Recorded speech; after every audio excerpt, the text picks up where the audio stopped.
Ladies and gentlemen, boys and girls, children of all ages, let's talk about NXT, which of course is my favorite show of the week. But before we do that, we have to go into the ballad of NWA, NXT, CW. What is going on here? It begins in mid-October, October 18th. Wrestling Observer newsletter announces that NWA has signed 2 TV deals with the CW. One is to be for NWA Power, their flagship show, and the other for a reality TV series. Okay, so everybody's riding high, and NWA is looking pretty good. And then they have a pay-per-view called NWA Samhain or Samhain. I don't know how you pronounce M and H, Sow, but whatever. In which Father James Mitchell and a bunch of other wrestlers seem to do bumps of cocaine off of a table. Now, I did see this pay-per-view live. I did see this spot, thought it was wild, but didn't think much more of it. Then some people saw it on social media, and then it spread like wildfire. Then various outlets started asking the question about whether this unforced error by Billy Corgan had cost them their deal with the CW. So then House of Wrestling, they do a exclusive. It says cocaine spot at NWA pay-per-view could negatively impact the CW deal. This is November the 4th, by the way. Then they go through, it says Father James Mitchell participated in a controversial segment that went viral at NWA Samhain. Samhain. The reason for the amped up energy, cocaine. Mitchell could be seen snorting the illegal substance and passing it around to his young compatriots to indulge as well. So it says, it goes over the NWA deal. It says, House of Wrestling is told that there is an active push by those higher up at the CW to have NWA's content air solely on the CW app and not on their actual television airwaves. Apparently, when negotiations were going on to bring the NWA to CW, Corgan was told that the network would not be watching the pay-per-views and would only be concerned with what happened on the TV show airing on their platform. That changed following the cocaine spot, as the CW, which fans knew would be the new home for NWA, was flooded with social media comments. House of Wrestling was told there is now a 90% chance that the NWA reality show and Power will air on the CW app and not on TV. It says, we also learned that the reality show was fully paid for by Corgan, the executive producer of the series, and he has final creative say over it. We are told that the CW did not pay for the reality series and would profit from it by selling ads. Corgan is optimistic that the exposure of being on the CW will lead to higher ticket sales for NWA events, and on top of improved merchandise sales, there is also the potential that if the first season of the reality series is successful, there could be a guaranteed money for season 2. Now, upon this story coming out, more people have talked about what could possibly be occurring when it comes to the CW and the NWA. Then the nuclear bomb drops on November the 4th, just 3 days after that PW Insider finds out that NXT will be airing on the CW, and everybody's saying to themselves, well, WWE does not play well with others. There's no way that they're going to allow the NWA to still be on the network if NXT is going to be on the network. And now there's more information coming out about NXT being on the CW, more than there was for NWA. So Deadline, which actually follows the TV industry, has an article up. It says the CW adds WWE's NXT to sports lineup, 5-year deal will see showcase for up-and-coming wrestlers move from USA Network. November the 7th, 1:50 p.m. So it said the CW will become the official broadcast home of WWE NXT in a 5-year deal that will see the showcase for WWE's up-and-coming stars move from USA Network in October of 2024. The network will air 52 live weekly events throughout the season, making NXT the latest addition to the CW's growing roster of live sports, including ACC football and basketball games airing Saturdays throughout the season, and Live Golf. The CW is also the new home for the weekly studio series Inside the NFL and will broadcast NASCAR Xfinity Series beginning in 2025. The network said it will soon offer more than 500 hours of sports programming. Now, we know sports is big for television, so this is amazing. Here is the kicker. Financial terms of the CW's deal with NXT weren't released, but Deadline hears it's more than double the $15 million a year price tag of the current contract. That means NXT is going to double their deal. Oh my goodness. We are thrilled to welcome the WWE brand into the CW sports portfolio as they play an integral role in our mission to bring live sports to the network year-round, said network president Dennis Miller. WWE NXT is a perfect fit for the CW thanks to its dynamic young talent, featuring the hottest rising stars in the sport and exhilarating, unpredictable weekly events. The passion and engagement of WWE's fan base is unmatched, and we are eager to grow the audience as WWE NXT's new home on broadcast television. This is an actual... somebody actually works at the network is commenting on this. All this talk about NWA, there was no comment. Now they're openly talking about it. Not only are they openly talking about it, but Nick Khan is openly talking about it. And Nick Khan says this: the CW has made impressive moves over the past year with its live sports programming schedule. It's truly an exciting opportunity to expand NXT's audience by bringing the show to broadcast television for the first time in NXT's history. Wow. Nick Khan continues, between the new leadership and ownership, the economics of the deal, and with their broadcast network now being at over 100 million homes, it became a no-brainer to move NXT, one of our signature weekly shows, to the CW. That's Nick Khan continuing. My goodness. The CW comes out of nowhere to save NXT, as it seemed like it was going to save the NWA. Now, I'm looking at this thing and I'm saying, when was the last time WWE and another wrestling company sharing a platform? I can't tell you when. So the likelihood that anything NWA is going to appear on the CW, whether it's the app or the television, not likely. All right. It sounds to me like that deal is over. It don't sound good. All right. I don't see WWE saying, okay, you can have wrestling, but only on the app. I don't see that. Now, maybe the money makes sense and they get paid so much that they won't care. Maybe that they don't view NWA as a major competition, so they don't care. I don't know.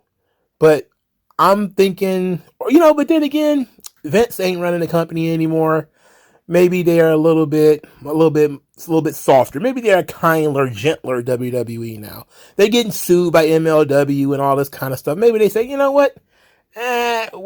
We'll take it. We'll take the $30 million and you can have your NWA too. We just want to be on TV. And they're talking about broadcast television, not the app, not a streaming service. They're going to have access to 100 million homes. Pretty much every home in the United States is going to have the CW. And you don't need cable to have it. So this is tremendous. They may even be able to get the same numbers they get on USA on the CW. But since it's a smaller network, they'll be overproducing rather than being on USA Network and kind of average producing. But the opportunity is there. The opportunity is tremendous. Even if it's just the app, if NWA's deal is still alive, it's still a great thing for them. Still a great influx of cash for them. So hopefully they still got their deal. But we hope that, TKO Group Holdings or WWE is a kinder, gentler tyrant than they used to be. and they're not going to force NWA off of CW completely. But something tells me that if I know Vince McMahon, who apparently is still at the head of brokering some of these deals with the TV networks and all this kind of stuff, because apparently he helped UFC get their deal in Saudi Arabia, they don't play well with others. So until we see what's going on with Billy Corgan, it looks like he screwed up and NXT swooped in and snatched his lunch. It's literally a fumble. It's a turnover. If this thing happened the way I think it happened in my brain, it's a turnover. Unforced error on NWA's part. Billy Corgan should be forced to sell the company if that literally happened the way that I'm thinking it happened in my head.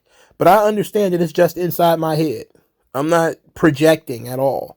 I'm just saying, if he screwed this up and ended up losing access to 100 million homes because he wanted to do a cocaine spot on his pay-per-view, a pay-per-view that probably, I don't know, 60 people saw total, and most of those bootlegged it, that would be so stupid. It would be a colossal failure.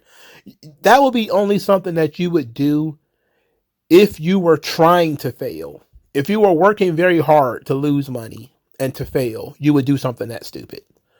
Why, of all times, would you do a cocaine spot, but you do it now when you have a national TV deal being discussed around your pay-per-view, and you feel now is the time for us to do a cocaine spot? Yeah, go ahead and do it. Man, his brain has got to be like a jelly bean rattling in a pickle jar. There's no way. There's no way. No way you could be that stupid. And look, WWE, sometimes it's better to be lucky than good. Maybe, NWA made CW an option. WWE poked around, was like, what is this CW thing? And then they see, oh, they did a coke spot. Maybe we can slide in and take it. And boom, here it is. And here's the thing. NXT does not have to make a lot of money to be a success. One of the big issues with NXT is they were spending a lot on the television, especially on the talent. But another huge expense was the Performance Center. The Performance Center is when you send so many people and they're just in there training. You can't monetize it at all because it's a training facility. The point of it is it's the cost of doing business. But if they were able to double their money, then they could pay off the Performance Center. You don't have to worry about how much money that thing is losing anymore because NXT is making so much money. You're doing okay. And I'm sitting here saying to myself, it cannot be possible that Billy Corgan was so stupid that he helped WWE not only make more money, but to actually turn around something that was potentially a money pit. Something that I was afraid Endeavor would get rid of. And a lot of people thought the same thing. They thought when Endeavor came in, hey, NXT is done. They're going to get rid of NXT. They're going to close the Performance Center. It's going to be done. But if they got this deal with the CW, that's going to save the Performance Center. It's going to save NXT. And the future is looking bright. And if this happened because Billy Corgan is an idiot, then this is top shelf wrestling. This is something worthy of a Tim Hornbaker history book. I've read some really good history books with some promoters doing some really dumb things. Doing something like this while you have a television contract being negotiated, pretty dumb, dog. Pretty dumb. But that's a lot of this is, of course, speculation. We know WWE has the deal because Nick Khan is talking about it and the president of CW is talking about it. We haven't gotten to what's going on with NWA yet. And as somebody who wants to see the professional wrestling industry grow, I'm going to sit back and wait and say, hopefully, NWA gets something out of this deal. But if I was a talent, especially if I was a young talent, I be trying to get out of NWA, dog. I be trying to get out of there. I wouldn't want to work for this guy if he's that goddamn incompetent. That's just saying. Let's talk about NXT. Now let's talk about this episode of NXT. It was okay. Not the best. They really saved all the dramatic stuff for the end, but then they kind of ruined that too. But let's get into this thing. Probably not going to take too long on this. Heritage Cup, Noam Dar defeats Akira Tozawa 2-1. It was okay. I don't really care about Akira Tozawa, so it was hard for me to get into this. I mean, it is what it is. I really love the Metaphors entrance, though. It's really good. Noam Dar consistently cheating throughout the match, specifically with cheap shots after the bell, is some of my favorite stuff. After the match, Alpha Academy jumped the Metaphor for all of their cheating. They then confronted them. Well, they got confronted backstage by Drew Gulak, who had an absolutely ridiculous hairstyle. I mean, I don't know what it was. It looked like a matted mop on the top of his head. I didn't understand it. Anyway, Alpha Academy will be back next week so that they can be on Supernova sessions. And Drew Gulak says that he has a stable of serious competitors, of Charlie Dempsey and some other guys who I can't remember off the top of my head. Gable then challenged Gulak to a match, but it ended up being Otis. And Otis defeated Drew Gulak, so they didn't come in and just lose. Whatever. It is what it is. I don't hate that the Alpha Academy is there. I don't love that they're there. It's just kind of there. It's not that big a deal. I thought that Drew Gulak's team was a little bit more serious, but Gulak himself is a job guy. I think we're all just sitting around waiting for Alpha Academy and Chase University to get into it. Rival schools. I think that might be the fun way to do this. All right, so Mick Foley is picking today's Iron Survivor qualifying matches. Apparently, every week there will be a WWE legend, which I think next week is Lita. And they will pick the individuals who will have to qualify for the Iron Survivor Challenge. That it's like a gauntlet, but it lasts like 25 minutes or something like that. It's a really interesting concept. They only did it once so far. I probably have to watch that event again to see whether I liked it or not, because I don't remember that much of it. But Mick Foley chose today's qualifiers, and one of the matches was Tiffany Stratton versus Fallon Henley. It was okay. Fallon Henley ain't quite put it all together yet in the ring, but she did take a wicked bump off of a crossbody roll through that Tiffany Stratton did, where she rolled through and she just grabbed Fallon Henley, ran towards the ropes and just dumped her on the floor. It was nasty. Nasty bump. Tiffany Stratton wins with the prettiest moonsault ever. The other match that he picked was Dijak versus Tyler Bate. Tyler Bate cut a promo saying that he was tired of looking at his resume in the past. And Dijak says, well, I thought Mick Foley liked Tyler Bate. He put him in a match against me, a match that he can't win. Then he also called Tyler Bate Twinkle Toes. That was the in-ring main event of the evening. Dijak defeating Tyler Bate.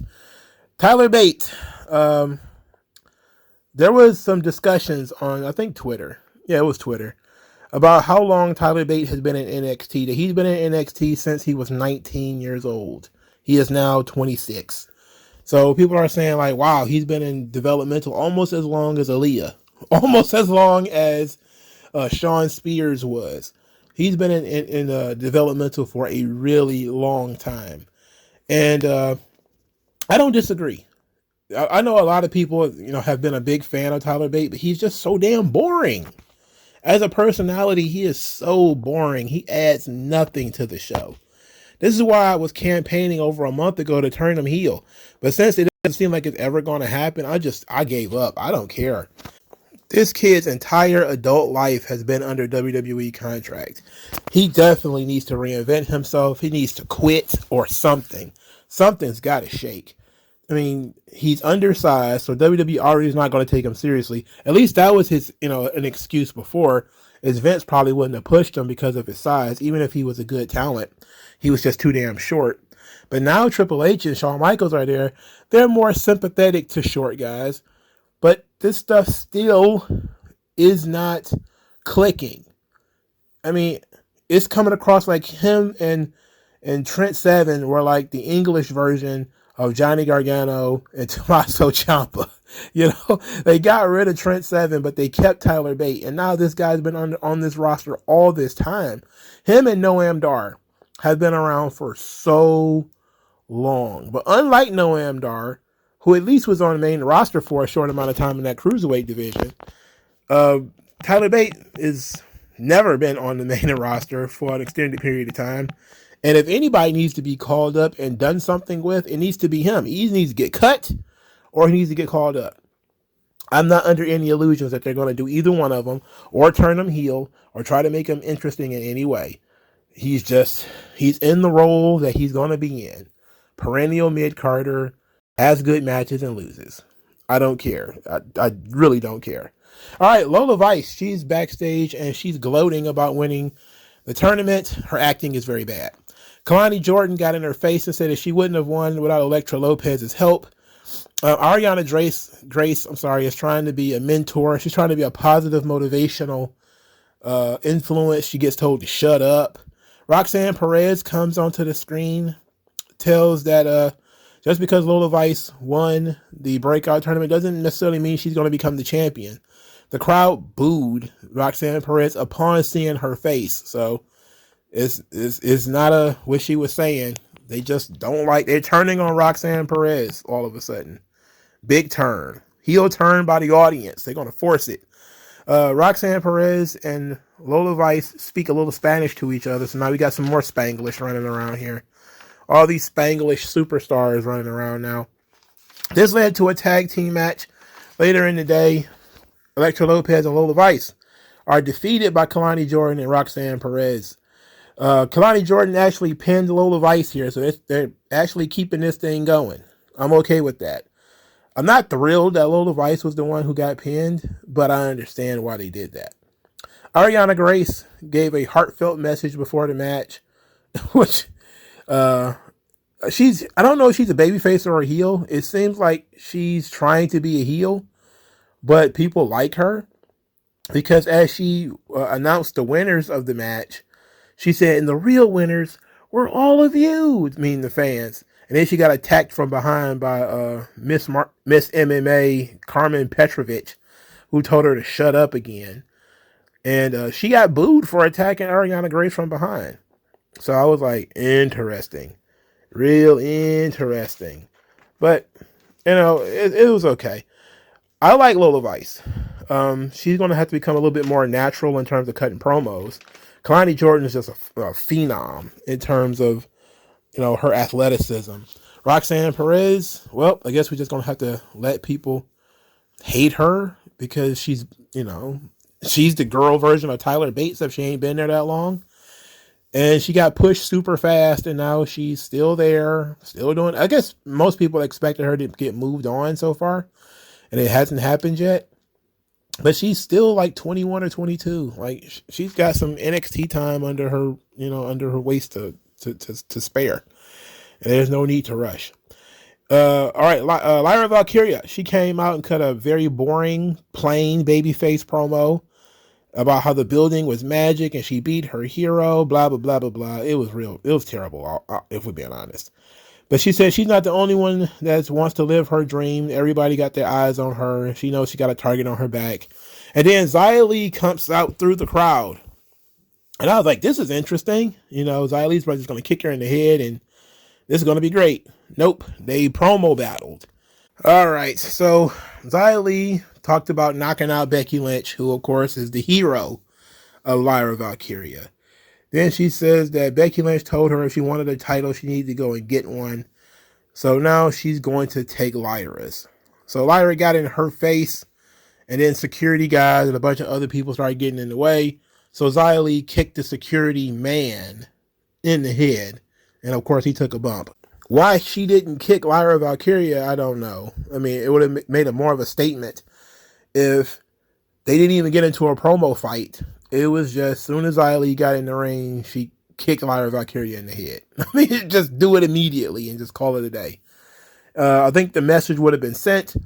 Then she could have cut a promo backstage or something like that about how she knocked out Lyra Valkyria. She also knocked out Lyra Valkyria's hero and all this kind of stuff. But Xia Li's English is not terrible. Her English has actually improved. So the promo wasn't bad. I didn't hate it. It was just very plain. At least you had a heel and a baby face, which, you know, sometimes in modern wrestling, you're not sure who's the baby face and who's the heel. At least in this situation, you knew who it was. But I'm not saying the match is going to be fine. I'm pretty sure. I don't remember Xia Li being kind of a shitty wrestler. I do remember her being a very stiff wrestler, but not a shitty one. The referee had time to cut a promo about how he's going to be used his discretion in the Braun Breaker Von Wagner match. And while he's chatterboxing, Ava, goes to see Shawn Michaels in his office. We don't know what that's about yet, but I'm pretty sure we'll figure it out sooner rather than later. To that point, Braun Breaker says that the only person who should be concerned about Von Wagner is Von Wagner. And he's a fool, and he's going to destroy him, and it's going to make this the shortest comeback ever. And so they had the third match on the show, Von Wagner versus Braun Breaker. I thought this was going to be the main event. Nope. You built this match up for weeks, and it's in the middle of the show. Literally, it's the third match. They hate Braun Breaker. Like, they have to, bro. They built up this match for over a month, and it's in the middle of the show. It's very weird. A very weird decision making. Let's put it like that. All right. So the finishing sequence saw Von Wagner save Robert Stone as Braun Breaker was about to do some horrible thing to him. This led to Von Wagner getting speared outside the ring. He gets thrown back into the ring, speared again, and pinned. So Robert Stone and Von Wagner's friendship lead them to sacrifice for each other. After the match, Braun Breaker's going to do something terrible to Von Wagner when Robert Stone hits him with a chair. As Braun Breaker is about to destroy Robert Stone, of course, he's attacked from behind again by Von Wagner and powerbombed through a table. So they're going to continue this feud, apparently. I don't know why, but whatever. It just feels like they got shackles around Braun Breaker's ankles. I noticed that him and Austin Theory are suffering from the same issue. The difference is at least Shawn is keeping Braun Breaker relevant. But being completely moved out of the way and put on a track where you're just doing seemingly irrelevant things, you know, feuding with people nobody cares about. You went from being at the top of the card and mattering, being in dramatic stuff and stuff that means something, to mid-card nothingness. And it really has affected, you know, Braun Breaker's ability to, you know, maintain an audience. Because it's like he's feuding with people that the crowd is not fully behind. Like, they're kind of behind Von Wagner, but not really, you know? They're only just now getting behind Von Wagner. It took a long time to get there. It took a long time to get there.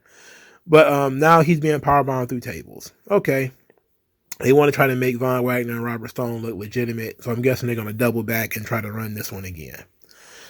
Okay, Wes Lee is back, and he's dancing. I don't know why. He's in the same position he was in.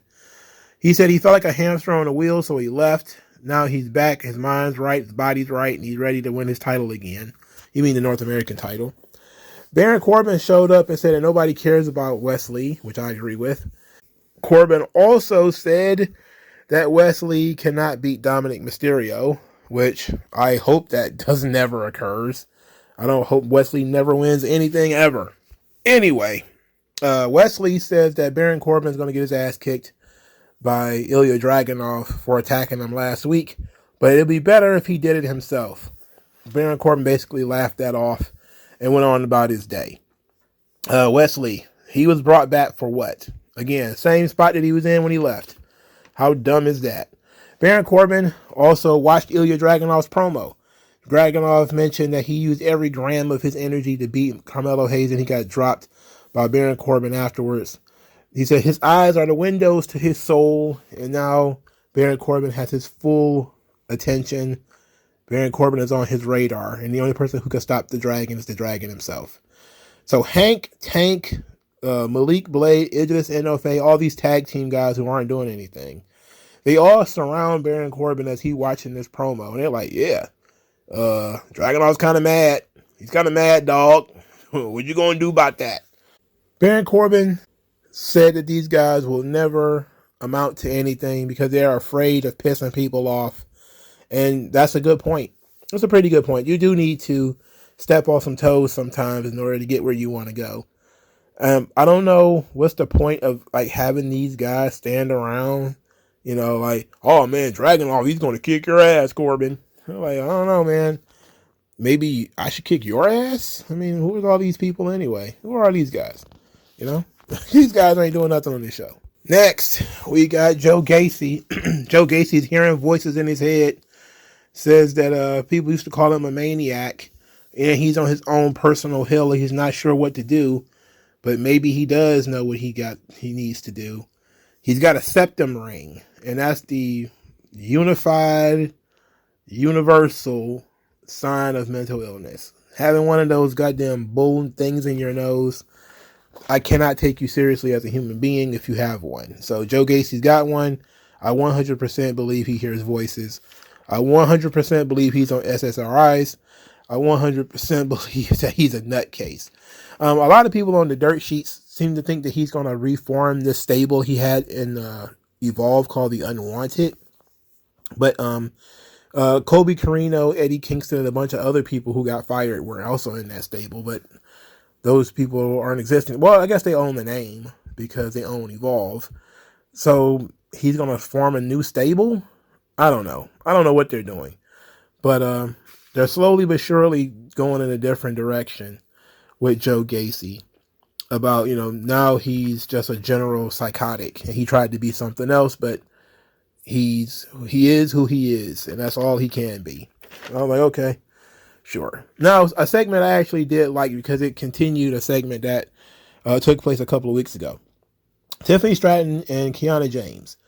Both were discussing the Iron Survivor Challenge, how people like Roxanne Perez don't deserve to be in it, and other people don't deserve to be in it, and Roxanne Perez certainly can't win. And they agreed that it should come down to the last two of them, and then the best woman will win. And then Tiffany Stratton, as Kiana James walked away, she said she didn't mind Kiana James. So this is building off of the previous, I think it was maybe 2 or 3 weeks ago when they was forming an alliance between the two of them already. And then it kind of went a couple of weeks without it being mentioned. And now it's back. All right. I'm okay with this. I don't know what you do with Tiffany Stratton, to be quite honest, because if she wins the Iron Survivor Challenge, do you just go with Tiffany versus Lyra Valkyria and then, have Tiffany lose again? I don't know. Or do you, I guess you could have Tiffany lose this match, and because it's a time limit match, it's different than if it was like a singles match or something like that. So, but Kiana James being a good option 2 for this match too is pretty good. All right, we got our Chase University scene where JC Jane was very upset that Andre Chase did not scratch her back last week like she wanted him to. Then Tony D'Angelo's goons, of one of whom is female, approached and handed her a message for Andre Chase, which of course she being nosy, she opened it. She got busted by Andre Chase, who told her that reading other people's mail is illegal, even though this technically is not mail. It's a manila folder she was given by somebody else. Now, it's still inappropriate, but it ain't quite, opening the mail.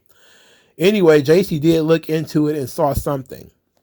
Then they mentioned that Tony D'Angelo and Stax are going to get a rematch next week. And Thea Hale seems to think that everything's okay.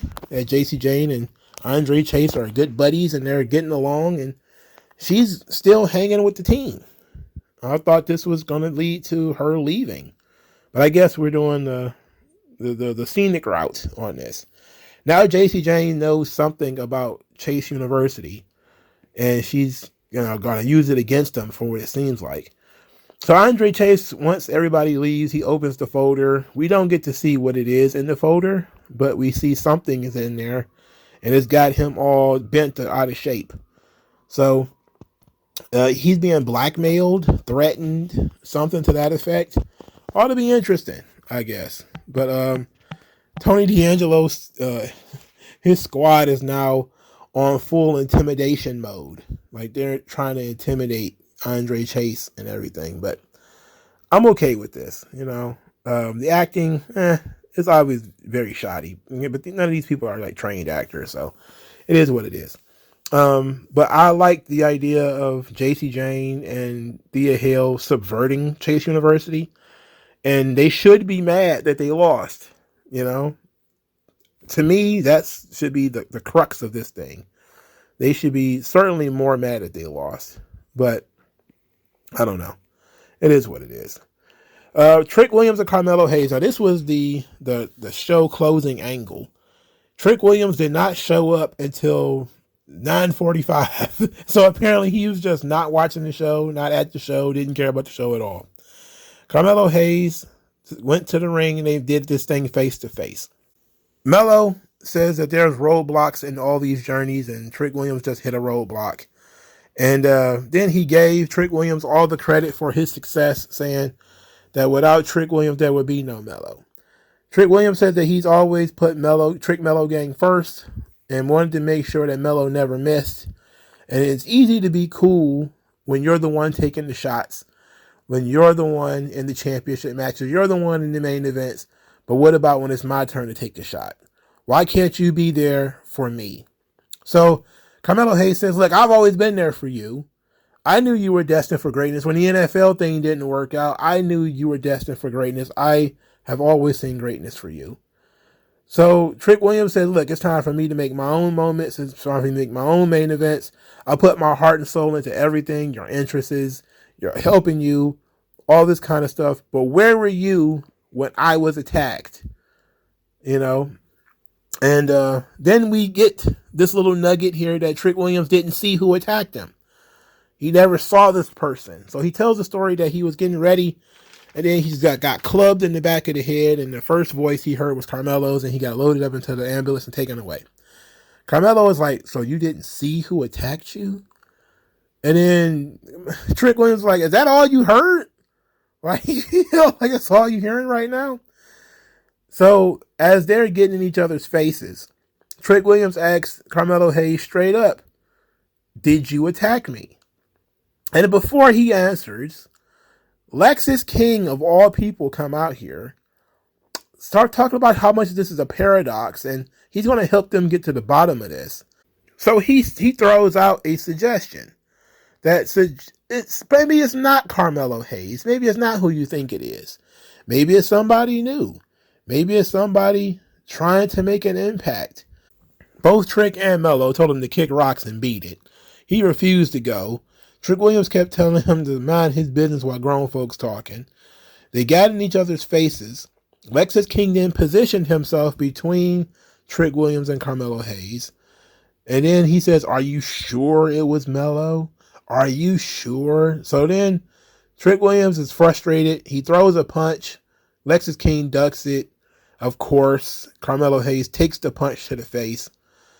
He apologizes, basically blames Lexis King for being annoying. Lexis King saunters away, it seemed like. And then Trick Williams helps Carmelo Hayes to his feet. And as they're hugging this thing out, this apology for him punching Carmelo Hayes in the face, Carmelo Hayes' face is red and he's fuming behind Trick Williams' back. So they're injecting this position that perhaps it wasn't Carmelo Hayes. Now, a lot of people are saying like, oh, you're just dragging it out. Of course it was a Carmelo Hayes. And I think it would be absolutely stupid if it was Lexis King. Because why would it be him? Why would he attack Trick Williams from behind? What good would that do him? Even with his stated goal of trying to make an impact, it's not going to make an impact if nobody knows who did it. Like, it will only make an impact if you did it on camera where everybody can see you. Similar to what, Baron Corbin attacking Ilya Dragunov. There is no benefit to doing it in shadow and then say you did it for an impact. That doesn't make sense. Now, one thing that I'm going to criticize here is how Trick Williams seems to oscillate between him getting attacked by Carmelo Hayes, maybe, but his major issue is that Carmelo Hayes was not there when he was attacked. He wasn't there to watch his back. And that going back and forth where it seemed like we're not sure what Trick Williams is upset about. Is he upset that Carmelo Hayes wasn't there to watch his back? Or is he upset that, he thinks that Carmelo Hayes attacked him? I don't know. And we never got a clear understanding of that because we got a little of both, if we're being honest. Carmelo Hayes being very suspicious, lingering on the point that Trick Williams didn't see who did it. Then they add the little extra piece where Trick Williams punched Carmelo Hayes in the face and Carmelo forgave him.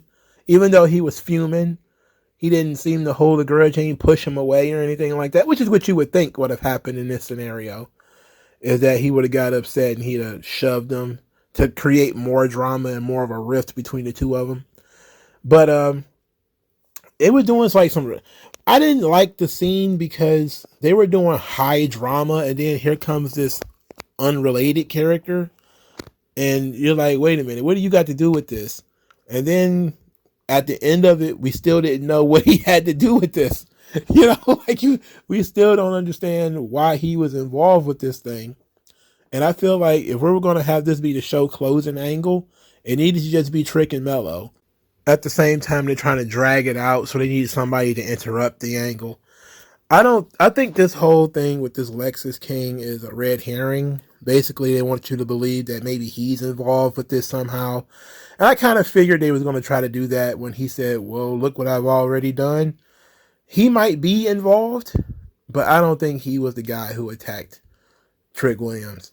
I, like everybody else, think it's Carmelo Hayes. So, I don't know. I can't think of anybody else. Like, who else has the motive and the opportunity to have done this? I don't know.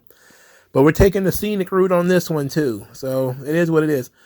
My question is, maybe they should have done something like, the camera footage is going to be coming out soon. And, we're going to show the camera footage. And we finally got it. It took us 2 weeks to get it. But we finally got the camera footage and we're going to show it.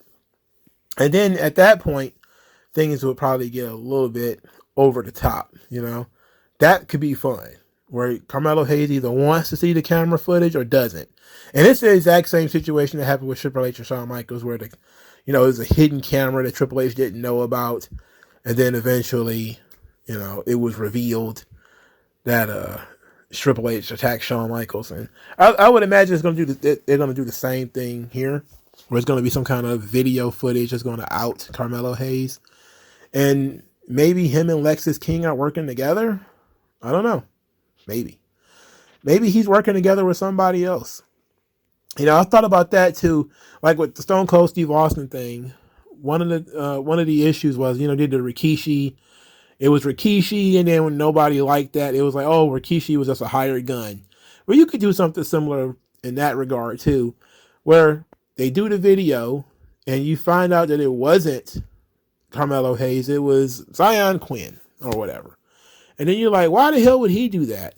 And then if people sour on it or they pissy about it, then you could just say, you could show another video of him taking money from Carmelo Hayes or coming up to Carmelo Hayes asking for his money. And you're like, hey, you're supposed to pay me for what happened here, There's always 100 different ways for you to do things. And there's always contingency plans that you can put in place. But we're taking the scenic route here, but I think we're getting where we're supposed to go. We're not going to get anywhere stupid where, Trick Williams slipped and fell and buffed his head, and, it was nobody's fault. It was a banana peel. He slipped and fell down. We're not going to get that. A whodunit needs to have a solid, firm set of motives. And I think that whenever wrestling shows do whodunits, they don't establish enough motives. They always establish one motive, and it's one person, and it can only really be one person. And then they try to swerve you, and it doesn't make sense. Because in a thriller kind of story, where you're trying to figure out who done it, there needs to be multiple suspects. There needs to be like a bunch of people involved, each one of them having a different reason why they would do what they did. if you only have one person and then you swerve, it's like, nah, nobody's going to buy that because you haven't given them any other options. And I don't understand why wrestling shows do this anyway. Why do a whodunit when you don't have that mystery theater element of it could be this guy because of this reason, it could be this guy because of this reason, it could be this guy because of this reason. You know, it's probably this one person, but we're going to try to swerve you. The Roman Reigns thing, what was it, 2018, I think it was, when Daniel Bryan was the champion and who tried to murder Roman Reigns, and it was one of the worst segments of all time. It was one of the worst storylines ever. Ended up with 2 Eric Rowans because the company couldn't figure out how to not make it cliche that it was Daniel Bryan. It was like it was dumb. It was just stupid because you didn't create enough motives in a lot of different people, so it got to be the one person. And if it's not that person, then you have to, create some scenario in which some third party is the guy who did it. That's dumb. It doesn't make sense. Just like the Rikishi running over Stone Cold Steve Austin thing, it didn't make sense. If you're going to do a whodunit, you got to set up different people with different motives. I guess they were trying to do that here with the Lexus King element of bringing him in and then saying, maybe it was somebody who was trying to make an impact. But why would he say that and imply himself, unless he was trying to cover up for Carmelo Hayes? It really just doesn't make sense. If it was multiple people, again, it was supposed to be like a multiple man match, right? So maybe instead of it being Carmelo, it should have been some of the other guys that was in the match who, also might have a motive for doing it, because they were upset that Trick Williams was going to be introduced into the match.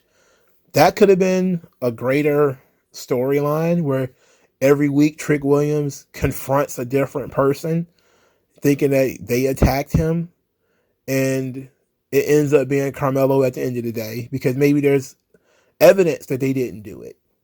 They're doing some other kind of unsavory things.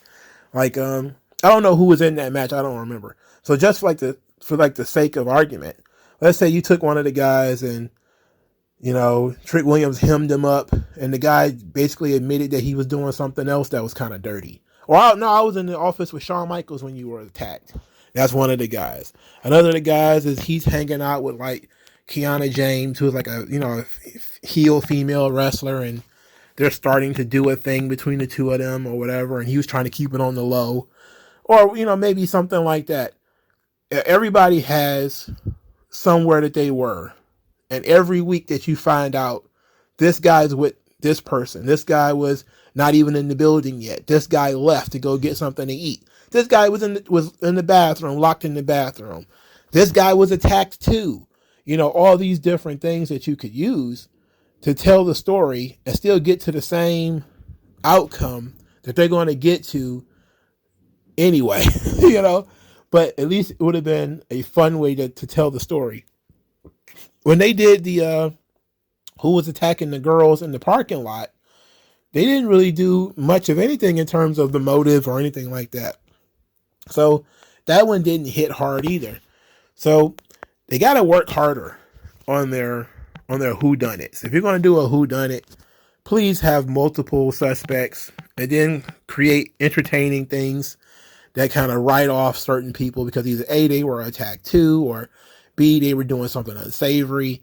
C, it could be them, but maybe it's not in their character. D, it could 100% be that person, but it's not them because they were either attacked too, or they were missing, or whatever the case may be. But I'm not thrilled with the whodunit elements of NXT. It seems pretty obvious it's going to be Carmelo Hayes in the end. Or if it's not, it's still going to drive a wedge between the two of them because Trick Williams believes that it was Carmelo Hayes, and then he also punched him in the face. And so it's going to be Trick success and paranoia drove a wedge between the Trick-Melo gang, which I think is where they're going with it anyway. So, and it's possible. There's a couple of avenues there, so that does make it interesting. I just don't understand why Lexus King was there if he wasn't going to be one of the suspects, like a legit suspect. The rest of the show was okay, but it's not one of the stronger episodes of NXT. Thank you for your time. Talk to you guys later. Hit like, hit subscribe. I'll see you guys soon.